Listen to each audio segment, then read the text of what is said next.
ఇక్కడ క్లియర్గా అర్థమవుతోంది. అమ్మాయి తాలూకా తల్లిదండ్రుల యొక్క ఆవేదన ఏంటనేది కూడా తెలుస్తూ ఉంది. ఇక్కడ నేను మళ్ళీ కూడా చెప్తా ఉన్నా, ఇక్కడ ఎట్టి పరిస్థితుల్లో రాజకీయాలు చేయడానికి తావు లేదు. అమ్మాయికి న్యాయం జరగాలనే ఒకే ఒక అంశంతో, కుటుంబ సభ్యులకి న్యాయం జరగాలనే ఒకే ఒక అంశంతో ఈ విషయాన్ని వెలుగులోకి తీసుకొస్తా ఉన్నాం. నేను మళ్ళీ చెప్తున్నా, ఇప్పుడు నాకు కూడా 2 ఆడపిల్లలు ఉన్నారు. అసలు ఎట్టి పరిస్థితుల్లో ఎవరైనా కొంతమంది కమెంట్స్ చేస్తూ ఉన్నారు, ఏదో రాజకీయాలు చేస్తున్నాడు, రాజకీయాలు ఎందుకు, నాకేం అవసరం అండి? ఇలాంటి అంశాల్లో ఎవరైనా రాజకీయాలు చేస్తారా? నిజంగా నేను ఒకటి చెప్తున్నా, ఆయన ఎమ్మెల్యే కూడా మాట్లాడుతూ ఉన్నాడు.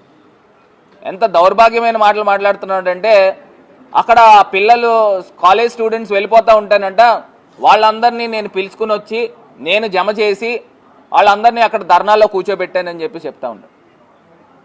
ఒకవేళ నిజంగా అన్యాయం జరిగితే నిజంగా ఆ పని కూడా చేస్తాను, కానీ లేని మాటలు అబద్ధాలు చెప్పాల్సిన అవసరం ఎందుకు ఉంటుంది అని అడుగుతున్నా. నాకు ఆ విషయం తెలిసి అక్కడ ధర్నా చేస్తున్నారని 2 గంటల నుంచి చేస్తున్నారని తెలిస్తే నేను అక్కడికి వెళ్ళాను. అక్కడికి వెళ్ళి న్యాయం జరగాలి అని చెప్పి అక్కడికి వెళ్ళి విషయం తెలుసుకున్నాను. పాప ఆ కాలేజ్, వికాస్ కాలేజ్ ప్రిన్సిపాల్ గారిని, వాళ్ళ మేనేజ్మెంట్ని కూడా ఈ హాస్పిటల్ మేనేజ్మెంట్ దుర్భాషలాడారంట. దుర్భాషలాడి ఆ అమ్మాయి యొక్క, ఆ ప్రిన్సిపాల్ గారి యొక్క వ్యక్తిత్వాన్ని కూడా హననం చేసే విధంగా దుర్భాషలాడారని చెప్పి కూడా వాళ్ళు బాధపడతా ఉన్నారు, వాళ్ళు చెప్తా ఉన్నారు. నేను కూడా చెప్పాను, మనం బతికేది ప్రజాస్వామ్యంలోనండి. ఎవరికైనా నిజంగా ఇప్పుడు హాస్పిటల్ మేనేజ్మెంట్ కూడా ఒక మహిళా ప్రిన్సిపల్ని ఏ రకంగా దుర్భాషలు ఆడారు అనేది చెప్తా ఉన్నారు. అంటే అసలు ఈ తెలుగుదేశం కూటమి ప్రభుత్వంలో ఏ రకంగా వెచ్చలవిడితనంతో పేటరేగిపోతున్నారనేది తెలుస్తూ ఉంది. నేను ఇంకో అంశం కూడా చెప్తున్నానండి బాబు, శ్రావణ్ ఇది ఒకసారి ఆన్ చేయి. ఇంకో అంశం కూడా చెప్తాను. ఈ మధ్యకాలంలో ఈ కూటమి ప్రభుత్వం వచ్చిన 10 నెలల కాలంలో ఎన్ని అఘాయిత్యాలు, ఎన్ని హత్యలు, అసలు నేను అడుగుతున్నా, రాజమండ్రిలో వారం రోజుల నుంచి కూడా అట్టుడికి పోతా ఉంది. ఇది జరిగి ఒక వారం ముందర జరిగింది, అంటే ఒక 15 రోజుల ముందర జరిగింది. అంటే ఇన్ని ఘటనలు జరుగుతూ ఉంటే అసలు ప్రభుత్వము ఏం చేస్తూ ఉన్నారని అడుగుతున్నా. రాజమండ్రిలో వైన్ షాప్స్ వెచ్చలవిడితనంతో, ఆ వైన్ షాప్స్కి పక్కనే ఆనుకుని పర్మిట్ రూములు పెడతా ఉన్నారు. అక్కడ తాగే వాళ్ళందరూ కూడా విపరీతంగా, ఒకసారి అది కూడా పెట్టాము, అది కూడా చూపిస్తాను. పర్మిట్ రూమ్లు, అసలు పర్మిట్ రూమ్లు పర్మిషన్లు ఎవరు ఇచ్చారండి? ఎమ్మెల్యేకి సంబంధించి వైన్ షాపులు ఉన్నాయంట, ఒకసారి పెట్టు. డైరెక్ట్గా అక్కడే వైన్ షాపులు పెడుతున్నారు, పర్మిట్ రూములు పెట్టి తాగిస్తున్నారు. ఇదేమన్నా బార్లా? ఇవేమన్నా డైరెక్ట్ వైన్ షాపులు పెట్టు, అన్నీ మార్చు. నెక్స్ట్ ఇదిగోండి, ఇది షాపు, ఆ పక్కనేమో కర్టెన్ పెట్టి, ఆ కర్టెన్లో అది పర్మిట్ రూమ్ అనమాట, అక్కడ లోపల తాగించేస్తున్నారు. నెక్స్ట్ ఇదేమో ఇక్కడ ఇలా రేకుల షెడ్ పెట్టి, ఇక్కడేమో వైన్ షాపు, ఆ పక్కనేమో పర్మిట్ రూమ్. అంటే పర్మిట్ రూమ్కి ఇంకా పర్మిషన్స్ ఇలే గవర్నమెంట్, ఎమ్మెల్యే పర్మిషన్లు ఇస్తూ ఉన్నాడు.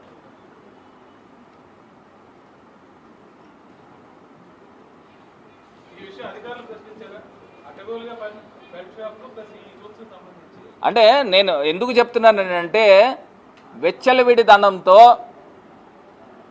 తాగించి మరి ఈ రకమైన ఘటనలు జరుగుతూ ఉన్నాయి. ఎందుకు జరుగుతూ ఉన్నాయి? రాష్ట్రంలో మరి ఇంత దారుణంగా ఎక్కడా జరగట్లా, కేవలం రాజమండ్రిలో జరుగుతూ ఉన్నాయి. అంటే అధికారుల వైఫల్యము, ప్రజాప్రతినిధుల యొక్క వైఫల్యం కాదా అని అడుగుతా ఉన్నా. ఏంటంటే ఇంత దారుణంగా వ్యవహారాలు జరుగుతూ ఉన్నాయి. ఒక పక్కనేమో శాండ్ మాఫియా పేటరేగిపోతున్నారు. గోదావరి నదిని గర్భశోకం అండి. అసలు గోదావరి నదిలో తీసుకుని వచ్చి, మీరు అలా వచ్చేసేయండి,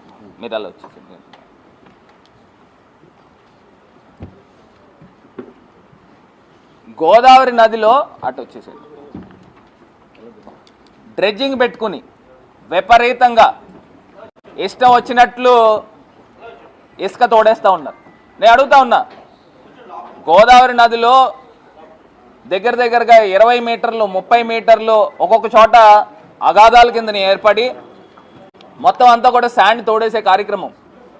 పడవలు కూడా నావలు కూడా ప్రయాణం చేసే టైంలో ఒకవేళ నిజంగా అక్కడ డ్రెడ్జింగ్ జరిగిన చోట కనుక జరిగితే అక్కడ సుడిలు తిరుగుతున్నాయి.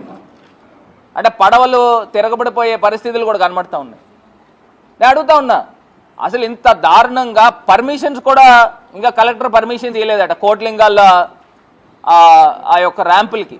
ఎమ్మెల్యే దగ్గరుండి వాళ్ళ మనుషుల చేత ఇష్టం వచ్చినట్టు డ్రెడ్జింగ్ చేయించే కార్యక్రమం చేస్తూ ఉన్నాడు. దీనిపైన ఎందుకు అధికారులు స్పందించట్లా? ఏదో నామకే వాస్తే 1-2 లారీలను సీజ్ చేస్తే సరిపోతుందా అని అడుగుతా ఉన్నా. అదే కాకుండా రాజమండ్రిలో కూడా చూస్తే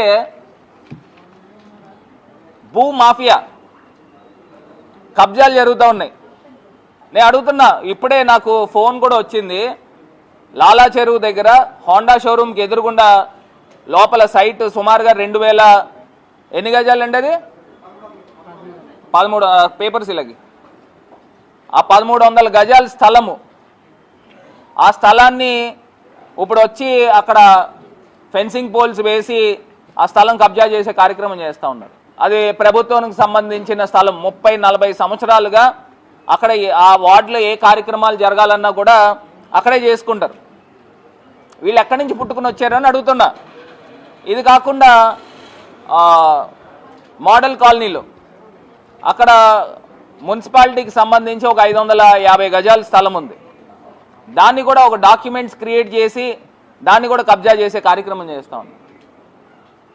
అంటే ఇవన్నీ ఎవరు అండదండలు లేకుండా ఎందుకు జరుగుతాయి? ఇంత ప్యాట్రేకి పోతూ ఈనాడు పేపర్లోనే వచ్చినాయి. ఈ హాస్పిటల్లో ఉంది, ఈ హాస్పిటల్లో మామూలు సెకండ్ ఆర్డర్గా చేసుకుంటుంటుంది. అసలు ఏం జరిగిందో మాకు తెలియదు. సాయంకాలం 23 సాయంకాలం 4 గంటల తర్వాత వాళ్ళు ఫోన్ చేశారు, పాప పడిపోయింది, కళ్ళు తిరిగింది. మేము ఎక్కడో జీలిమిల్ దగ్గర, మా దగ్గరికి 120 కిలోమీటర్ల పైన ఉంటుందండి. మేము వచ్చేసరికి 8:30-9 అవుతుంది టైం.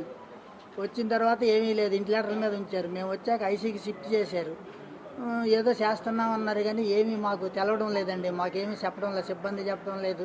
ఒక డాక్టర్ గారే చెప్పారు. మరి ఈ పాపకు పరిచయం అంటే ఆయన ఇదేదో స్లో పాజ్ అయిన అయి ఉంటుందని తెల్లారి చెప్పారండి. చెప్పాక 2 రోజుల తర్వాత ఇవన్నీ తెలిసాయి. మా పాపకే న్యాయం జరగాల.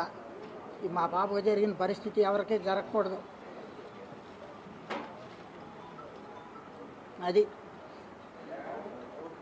అసలు అక్కడ హాస్పిటల్లో ఏమి జరుగుతుంది వాళ్ళు ఏమి చెప్పడం లేదండి. అడిగితే ఇదిగో అదిగో అంటున్నారు కానీ మెరుగైన వైద్యం చేస్తున్నాం అంటున్నారు. ఇంకంతవరకే. మాకు ఇది క్రిటికల్గా ఉంది, ఇది అది అని కూడా చెప్పడం లేదు. మా పాపకి న్యాయం జరగాలండి. మా పాప ఎలా తిరిగి వచ్చిందో మళ్ళీ అలా మా పాపని మాకు ఇవ్వాలా, బ్రతికి తిరిగి రావాలి. మా పాపలాగా ఎవరికి జరగకూడదు. మాకు న్యాయం జరగాలి. ఆడిని కఠినంగా శిక్షించాలి. ఆడిని వదిలిపెట్టకూడదు జీవితంలో. ఉందండి, ఉంది, అందరి పాత్ర ఉంది. ఎవరు బయటికి రావట్లేదు. అసలు ఇప్పటి వరకు మమ్మల్ని పలకరించలేదండి హాస్పిటల్. అందులో